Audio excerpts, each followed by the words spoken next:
자, 계속해서 아직 해제가 덜 끝났는데요. 이것도 한 10년 전에 약술형 문제인데 그 왜 다시 출제가 안 된지 모르겠어요. 굉장히 중요한 거거든요. 요것도 마찬가지입니다. 요 법정 해제, 그 다음에 합의 해제에 대해서 케이스 문제로도 충분히 출제가 가능해요. 이게 무슨 말인 거니까 우리가 이제 저번 시간에 공부한 법정 해제라는 것은 상대방이 채무를 불이행하기 때문에 발생하는 거란 말이죠. 근데 이거는 일방적으로 하는 겁니다. 이런 걸 우리가 단독행위라고 이야기를 하죠. 근데 요거하고 이제 대비되는 게 뭔가 하니까 합의하에 계약을 해지하는 거. 요거를 지금 우리가 합의해서 요거는 계약이죠. 요거는 계약이에요, 계약. 그러니까 완전히 성격이 다르다는 거 아닙니까? 그러면은 법정 해제를 했을 때 우리가 저번 시간에 공부 소급적으로 이 계약이 실효되느냐 뭐 이런 거 그다음에 뭐 원상 회복 의무, 그다음에 제3자가 보호되느냐 이런 거. 그다음에 아직 저번 시간에 자세하게 하지는 않았지만 받은 날로부터 이자 쳐서 돌려줘야 되거든요. 뭐 이런 거. 뭐 등등 여러 가지 문제가 있는데 요게 이제 민법에 규정이 있는 겁니다. 그런데 합의하에 계약을 해지할 때 당사자가 합의 내용 중에 뭐 이런 게 있다면은 합의 내용대로 하면 되겠죠. 근데 합의가 없단 말이죠. 그럴 경우에는 요 법정 해제 요 효력이 그대로 적용이 되느냐 이제 이 문제거든요. 요게 되는 게 있고 안 되는 게 있어요. 요거는 적용되거든요. 요거 적용되거든요. 근데 요거는 적용이 안 돼요. 그다음에 우리가 계약을 해지하고 난 뒤에 손해배상을 또 청구할 수 있다고 말씀드렸지 않습니까? 근데 이거는 손해배상 청구할 수 없단 말이죠. 이유가 뭐냐? 채무 불이행이 아니지 않습니까? 이런 식으로 법정 해제와 합의 해제는 굉장히 차이점이 많다는 겁니다. 근데 이게 왜 중요한 거니까 우리가 현실에서 굉장히 많이 발생해요. 여러분들 중국집 가가지고 짜장면 시켰다. 갑자기 마음이 바뀌었다. 짬뽕으로 바꿀 수가 있느냐? 이겁니다, 이거.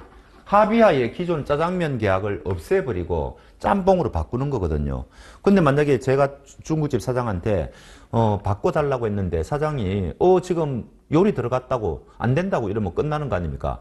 그러면 저는 합의하에 계약을 해지하자고 청약을 했는데 사장이 이걸 안 들어준 거예요. 그러니까 사장은 들어줄 수도 있고 안 들어줄 수도 있는 거죠. 그럴 경우에 우리가 합의 해제라 그러는데 현실에서 굉장히 많이 발생하는 겁니다. 그러니까 이게 중요한 거예요.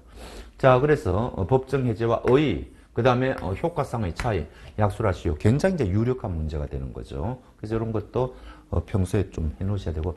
그 다음에 아직까지 출제가 안 됐는데 저는 이게 굉장히 출제가 또 유력하다고 보는 겁니다.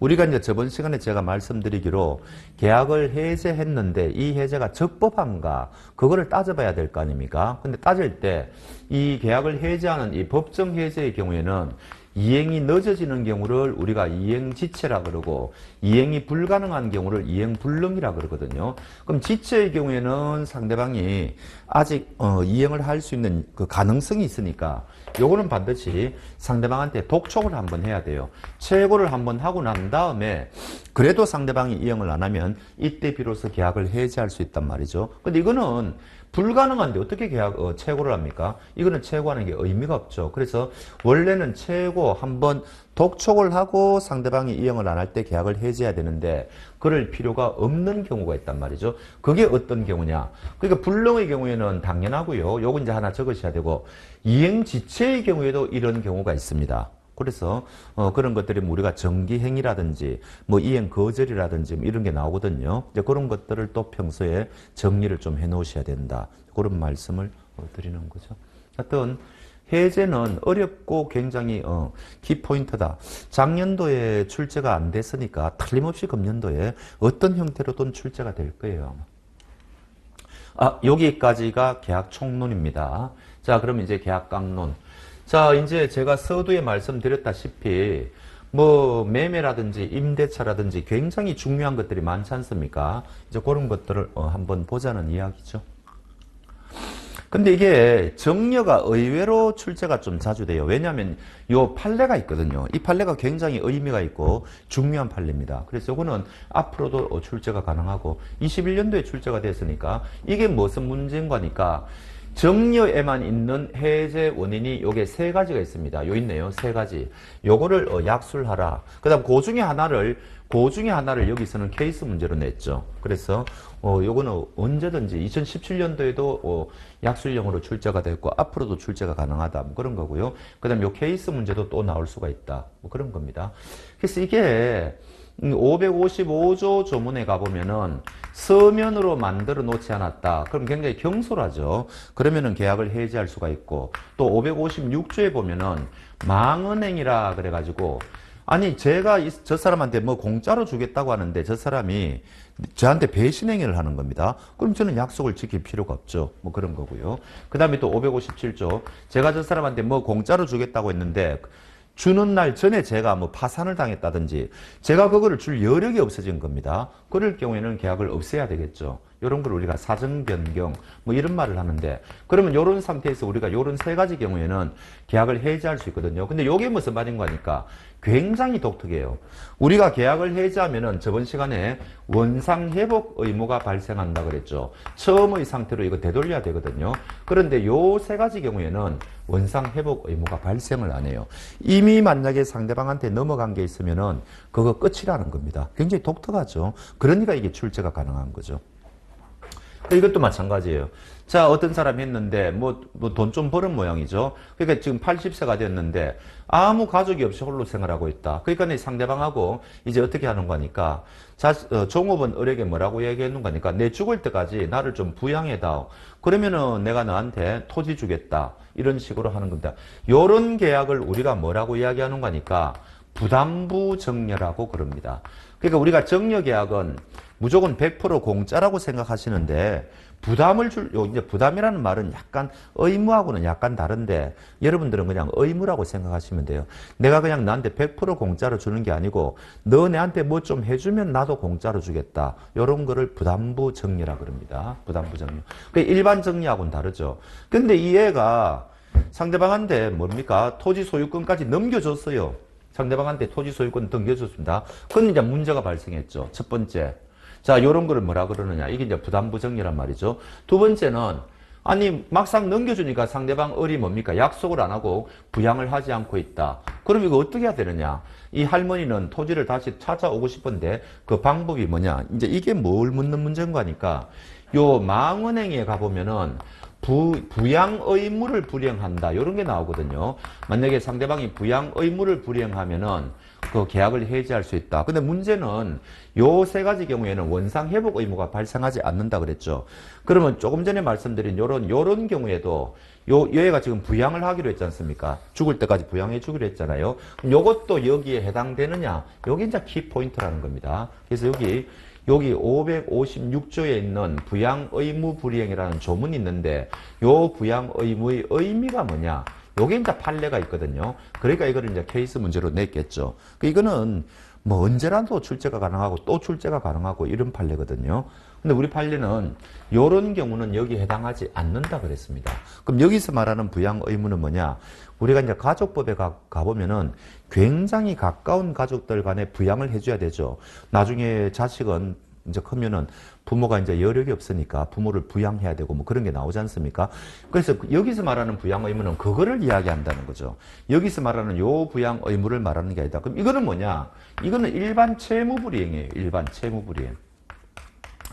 그러면 상대방이 채무를 불이행하면 이 사람은 계약을 해제할 수가 있다는 거 아닙니까? 그럼 계약을 해제하면 어떻게 되죠? 원상 회복 의무가 생기죠. 이거하고 이거 큰 차이가 발생하는 거예요. 이쪽은 요 세 가지 경우에는 계약을 해제할 수는 있는데 원상 회복 의무가 발생하지 않죠.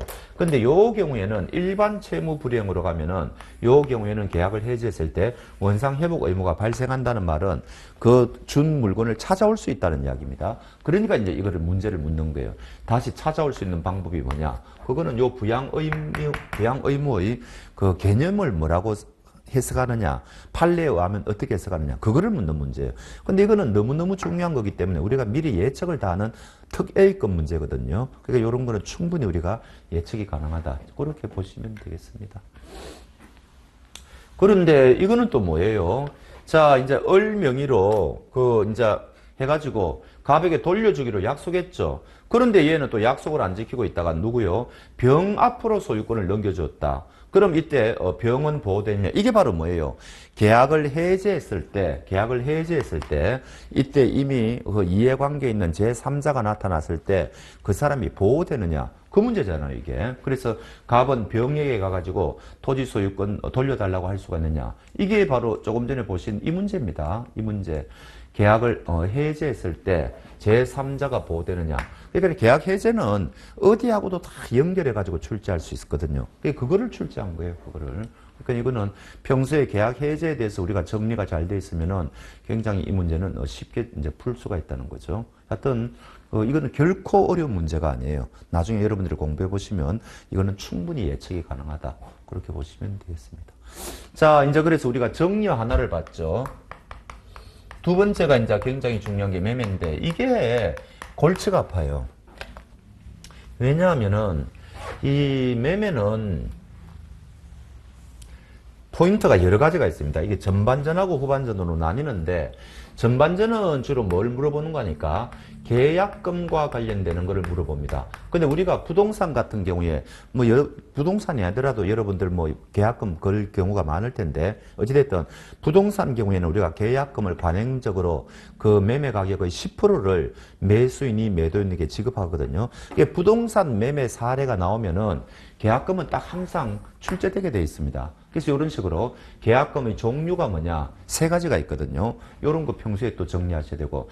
그 다음에 이제 이 계약금은 받은 사람은 2배 돌려주고 준 사람은 포기하고 그 계약을 해지할 수 있다. 이런 거를 우리가 약정 해제권이라 그러거든요. 그리고 요거 해약금이라 그러고. 그러면은 거기에서 계약을 해약하면은 어떤 효력이 발생하느냐? 기본 문제입니다. 이거는 항상 A급 문제 이제 그런 거고요.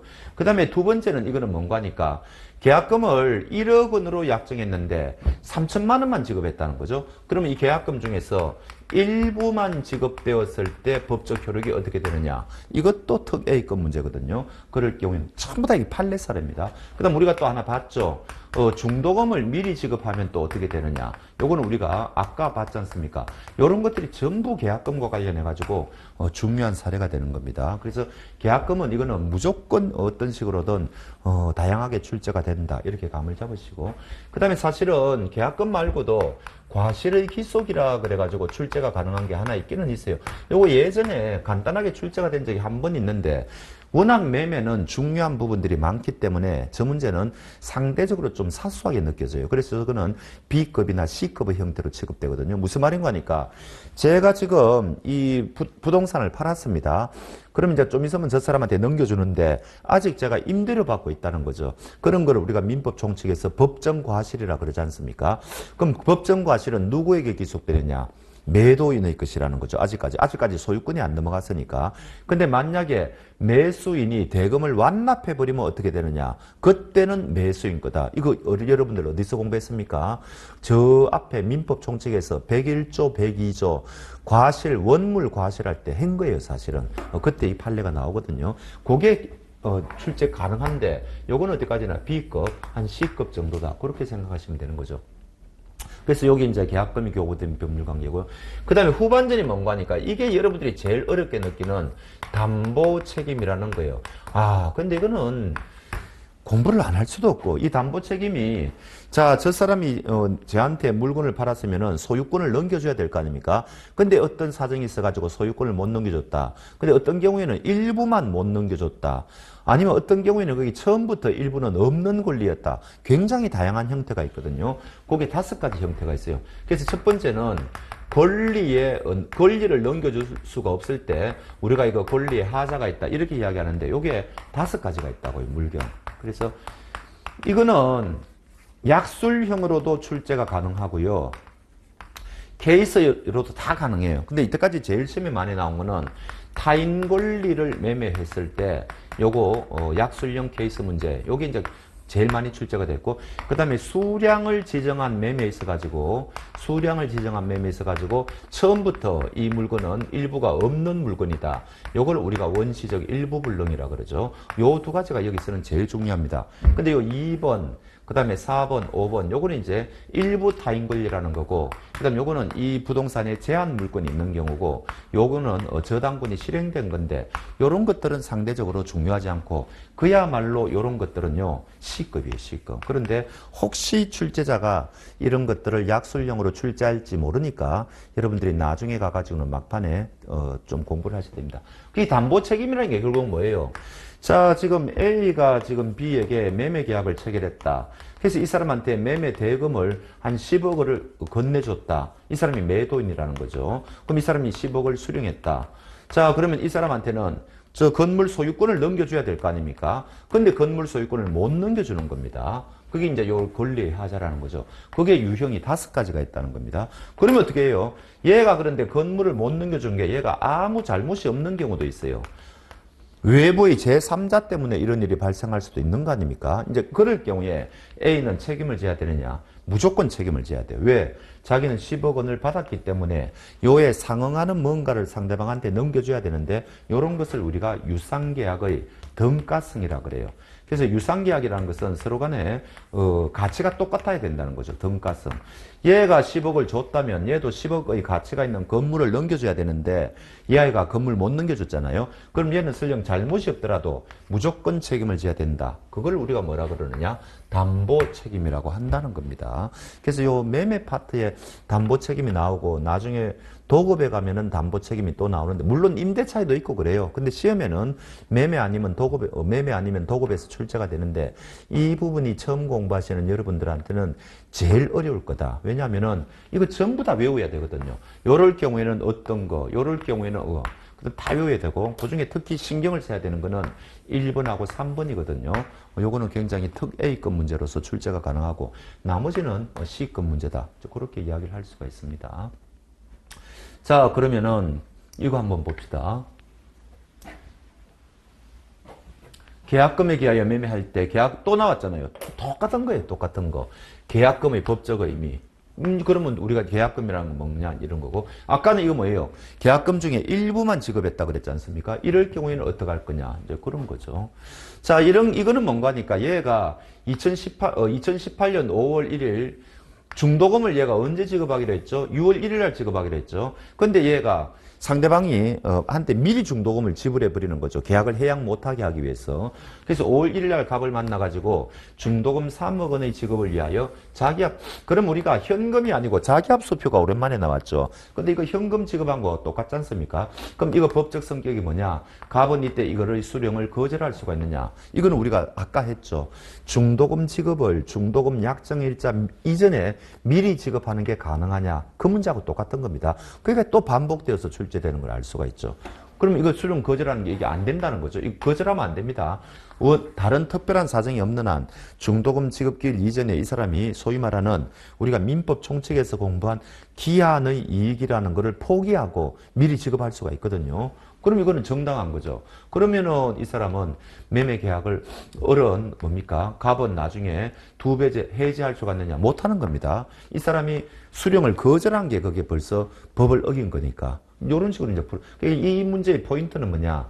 굉장히 이제 문장이 긴데 결국은 매수인이 중도금 지급 날짜 이전에 중도금을 지급한 것의 법적 효력이 뭐냐? 그리고 현금이 아니고 자기합 수표를 지급했을 때의 법적 효력이 뭐냐? 그거를 묻는 문제입니다. 간단해요. 그러니까 그런 쟁점을 여러분들이 빨리 파악할 수 있는 그런 능력을 길러야 된다. 그게 포인트죠. 나왔네요. 권리하자. 22년도 문제 한번 봅시다.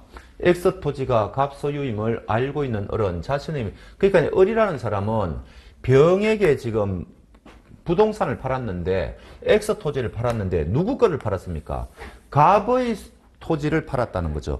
갑이 소유자라는 겁니다. 이런 걸 우리가 타인 권리의 매매라고 한다는 거죠.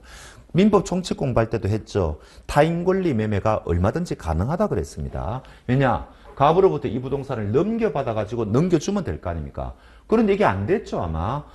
이럴 경우에 첫 번째, 이 X 토지에 대한 매매 계약의 효력이 뭐냐? 가능하죠. 이거 유효냐 무효냐 이거 묻는 문제거든요. 그러니까 이게 유효다. 타인 권리 매매가 가능하냐 그거를 묻는 문제고, 그 다음에 병에게 못 넘겨줬다는 거죠. 이럴 경우에 병이 을에게 어떤 담보 책임을 물을 수가 있느냐, 그게 바로 570조의 규정이 있어요. 이럴 경우에 어떻게 할 수가 있다. 이런 걸 다 외우셔야 된다고요. 여기에는 574조라는 규정이 있고 이런 법 조문을 외우셔야 되거든요. 요거 두 가지는 달달달달 외우셔야 돼요. 그래야 이제 할 수가 있죠. 요거를 우리가 이제 권리의 하자라 그러고, 그 다음 두 번째, 이거는 여러분들이 이제 부동산 거래를 많이 안 해보셔가지고 조금 생소하죠. 이거는 여러분들이 평소에 많이 겪는 거지 않습니까? 물건을 샀는데, 자동차를 샀는데, 뭔가를 샀는데, 밥솥을 샀는데, 집에 와서 보니 그 물건에 하자가 있더라. 그럼 여러분들이 어떻게 합니까? 당장 그 대리점 사장한테 가서 새로운 거 바꿔달라 하든지, 뭐 여러 가지 돈 주고 돌려주고 돈을 돌려받는다든지 뭐 다양한 강구책을 하지 않습니까? 그거 묻는 거예요. 그래서 그런 거를 물건의 하자에 따른 담보 책임이라 그러는데, 사실은요, 요 문제는 케이스가 더욱더 적합합니다. 근데 지금 옛날 문제인데 이론적으로 그냥 약술용으로 이게 언제 책임이 성립하고 그 다음에 그 효과가 뭐냐, 요거는 가장 기본적이라고 그랬죠. 이거는 평소에 달달달달 정리를 해 놓으셔야 된다고 그랬죠. 물건의 하자. 그러면 첫 번째, 무엇을 하자라고 그러느냐, 뭐 그런 것부터 해가지고 쭉 쟁점이 있거든요. 그런 것들을 공부해 나가시면 됩니다.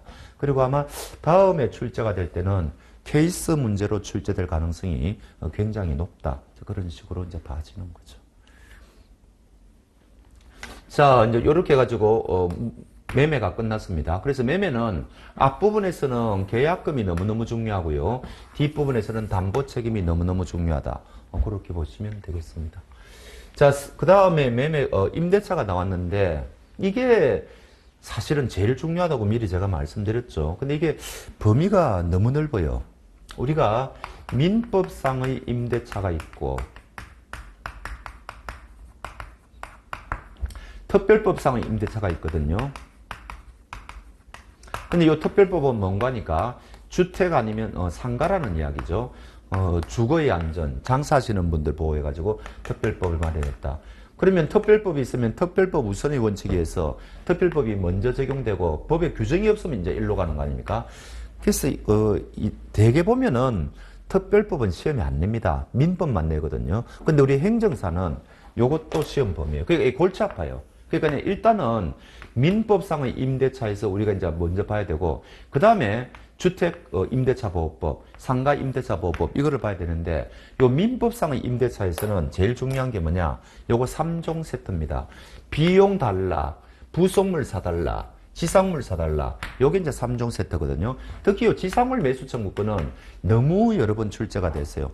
약술형으로도 출제가 되고, 그 다음에 이 밑에 있는 게 그거거든요. 케이스 문제. 이 사람이 나무 토지 위에 건물 지었다. 이게 바로 지상물이거든요. 그래서 음식점을 경영할 목적으로 임대차 계약을 체결했다.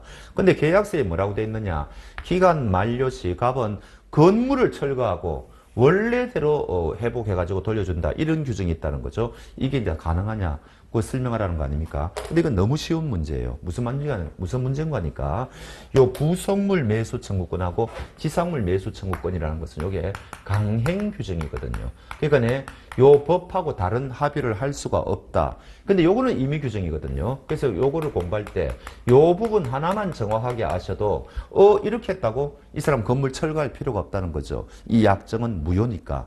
그런 식으로 가는 겁니다. 그래서 지상물 매수 청구권은 약술형으로도 출제가 여러 번 되었고, 그래서 정리를 뻔하죠. 의, 요건, 효과 뭐 이렇게 적으셔야 되고, 그 다음 이런 케이스 아주 간단하게 출제가 되더라도 충분히 맞출 수 있다. 그 다음 이것도 마찬가지입니다. 이런 겁니다. 의, 요건, 효과, 약술형. 그 다음 이것도 케이스 문제로 출제가 가능해요. 그래서 둘 다 마찬가지입니다. 둘 다 정리를 하셔야 되고, 케이스 문제 그런 거죠. 자, 그래서 여기 뭡니까? 갑은 음식점 경영을 해가지고 차양과 유리, 요게 이제 유리 출입문이, 요게 이제 우리가 독립성이 있다. 이런 이야기를 하거든요. 그래서 이제 1층에 부속시켰다. 근데 영업점이 부재하자 병에게 임차권 양도하였다. 자, 첫 번째가 뭐예요? 요 물건 나중에 계약이 끝났을 때 요런 거를 부속물이라 그러는데 요거 사달라고 할 수가 있느냐? 당연히 그러면 부속물 매수 청구권에 대한 의의, 그 다음에 요거를 행사하기 위한 요건, 그 다음에 효과, 뭐 이런 것들을 적으셔야 될 거 아닙니까? 그거예요, 그거고. 그 다음 두 번째 문제는 이게 이 사람이 다른 사람한테 자기의 임차권을 양도했죠. 그러면 요 민법상의 임대차에서는 중요한 게 뭐가 있는 거니까 요거 세 가지가 중요하다고 말씀드렸고, 그 다음에 요 임차권의 양도 또는 요 임대차를 한 번 더 하는 것을 우리가 임대차를 전대한다 그러죠. 그러면 임대차가 두 번 일어나는 겁니다. 제가 그 어떤 사람의 그 뭡니까 물건을 임대했는데 사정이 있어가지고 그거를 다른 사람한테 또 임대를 줄 수가 있는 거죠. 그러면 이중의 임대차가 일어나. 요거는 임차권이라는 권리를 양도해 버리면은 임차인은 빠져버리는 거죠. 그런 점에서 차이가 있는데 포인트가 뭐냐? 요런 임차권과 같은 채권, 요 임대차는 임대인의 동의를 받고 해야 되거든요. 근데 만약에 임대인의 동의를 받지 않고 했다. 이럴 경우에 법률 관계가 어떻게 되느냐. 그거를 묻는 겁니다. 너무너무 뭐 가장 여기에서는 제일 중요하다고 할 수 있죠. 그런 문제를 풀죠. 그래서 요것도 마찬가지죠. 자, 이때 을의 동의, 주인의 동의가 있는 경우하고 없는 경우로 나누어서 설명하다. 항상 이런 식이에요. 아니면 아예 하나만 주인의 임대인의 동의가 없는 경우만 약수하라. 이렇게 출제할 수도 있고 이렇게 두 가지로 나누어서 설명하라. 이런 식으로 할 수도 있죠. 그 다음에 두 번째는 임대인의 동의가 있는 경우입니다. 정상적으로 했을 때 요 임대차 전대, 요거는 싱거워서 안 내요. 정상적으로 했을 때는 한 사람이 빠져버리지 않습니까? 너무 싱거워. 요럴 경우에는 요 세 사람이 그대로 남아있으니까 요럴 경우에는 어떻게 할 거냐. 요게 특별한 게 하나 있거든요. 요것도 마찬가지입니다. 굉장히 출제가 이제 유력해지는 거죠. 그렇게 보시면 되겠습니다. 그러니까 보십시오. 이것도 이게 언제 문제죠? 2017년도 갑의 동의 없이 그러니까 임대인 동의 없이 이 말이죠. 을이 임차 목적물을 전대했을 때 요건 이제 요거를 물었네요. 임대인이 동의 없이 임대차를 전대했을 때 법률 관계가 거의 비슷하거든요. 이런 식입니다. 그래서 요 민법상의 임대차는 그 출제할 만한 게 빤한데 이때까지 아직 출제 안 한 게 뭐가 있는 거니까 임대인의 수선 의무. 이게 판례가 있거든요. 그러니까 저는 너무 이게 이런 문제 있죠. 너무 이게 좀 식상하다고 할까? 누구나 다 예측을 해요. 임차권의 이 임대차에서는 저게 제일 중요하다는 거. 요거하고 그다음에 요거 3종 세트. 이건 누구나 다 예상하거든요. 여러분들도 다 예상하셔야 되고. 근데 이제 약간 이때까지 출제가 안 된 것 중에서 요거 정말 출제가 가능하다. 그다음 보증금도 충분히 출제가 가능하죠. 보증금은 판례 논리를 좀 따라야 되는데 보증금이 정말 판례가 많습니다. 그 중에 어떤 판례를 출제할지 잘 모르겠어요. 그거는 이제 좀 굉장히 다양한 각도로 봐야 되는데, 여하튼, 나중에 우리가 공부할 때 기본적인 거, 그런 것들은 좀 보셔야 되겠죠. 여기까지가 민법상의 임대차와 관련되는 이야기입니다. 여기까지가. 그 다음에 이제 주택 상가 임대차 보호법인데, 아직까지 출제가 안 한 게 뭔가 하니까, 가장 이게 중요하거든요. 대항력. 이 무슨 말인 거니까. 자, 원래는 A가 있고 B가 있는데 요 사람이 임대인이다. 그 다음에 요 사람이 임차인이다. 근데 만약에 요 사람이 이제 이 주택에 대한 소유자일 거 아닙니까? 근데 이 집에 경매가 일어난다든지 매매가 일어난다든지 경매가 일어나가지고 시 앞으로 소유권이 이전됐다는 말이죠. 요 사람이 이제 새로운 소유자다. 신소유자다. 그러면 이 사람은 임차인 보고 나가라 할 수 있단 말이죠. 그러면 이럴 경우에 얘는 집주인이 바뀌면 나가야 됩니다. 이건 나중에 임대차 할 때 우리가 이제 공부를 해야 되는데, 그럼 불안해서 살 수가 없으니까 얘가 얘한테 대항하기 위한 요건이 뭐냐? 이런 거를 우리가 대항력이라고 그럽니다. 쉽게 말하면은 임대차 혹은 전세를 살고 있는데 주인이 바뀌었을 때 새로운 주인에게 내가 이 집에 내가 계약 기간 동안에 살 수 있는 그 힘, 버틸 수 있는 거, 그거를 우리가 대항력이라고 하는데 그 대항력의 요건이 뭐냐, 그 다음에 효과가 뭐냐, 이런 것들이 이제 굉장히 중요한데 이상하게 이걸 아직까지 출제를 안 했어요. 그래서 저거는 아주 이게 이제 너무너무 판례가 복잡하고 이제 어려운 판례가 많으니까 그런 건 우리가 다 제끼더라도 기본적인 판례하고 이론은 공부해야 되거든요. 그래서 이때 이건 여러분들이 뭐 시험을 떠나서 아셔야 되는 거죠. 전입신고하고 그 집에 들어와서 이사해가지고 살아야 되지 않습니까? 그러면 대항력이 생기고. 그 다음에 또 중요한 게 뭐예요? 효과는 뭡니까? 이제 얘가 임대인이 되죠. 얘가 이제 임대인의 지위를 승계해버리죠. 옛날 임대인은 빠져버립니다. 그럼 나중에 얘가 임대차 계약이 만료되면은 보증금을 누구에게 돌려받아야 되느냐? 얘한테 돌려받아야 되죠. 그 이야기를 지금 하는 거거든요. 그래서 이 부분이 정말 중요한데 이상하게 안 나오고. 그러면은 요 대항력의 요건이 뭐예요? 그건 여러분들이 아신다 그랬죠. 전입신고해야 되고, 그 다음에 이 집을 점유해야 된다. 뭐 그런 거 아닙니까? 그 다음에 우선 변제권은 뭐예요? 이 주택에 대해서 경매가 일어났을 때 원래는 이 사람은 저당권자도 아니고 뭐 아무것도 아니죠. 물권이 아니지 않습니까? 채권이죠. 그러나 요 두 가지 요건에다가 그 임대차 계약서에 확정 일자를 받아 놓으면은 이 사람에게도 이제는 이 집 경매에 대해서 먼저 돈을 받아갈 수 있는 우선 변제권이 생기죠. 요것도 얼마나 중요합니까? 요것도. 근데 아직까지도 이게 가장 이 주택임대차하고 상가임대차법에서는 중요한 건데 아직까지도 이게 출제가 안 됐어요.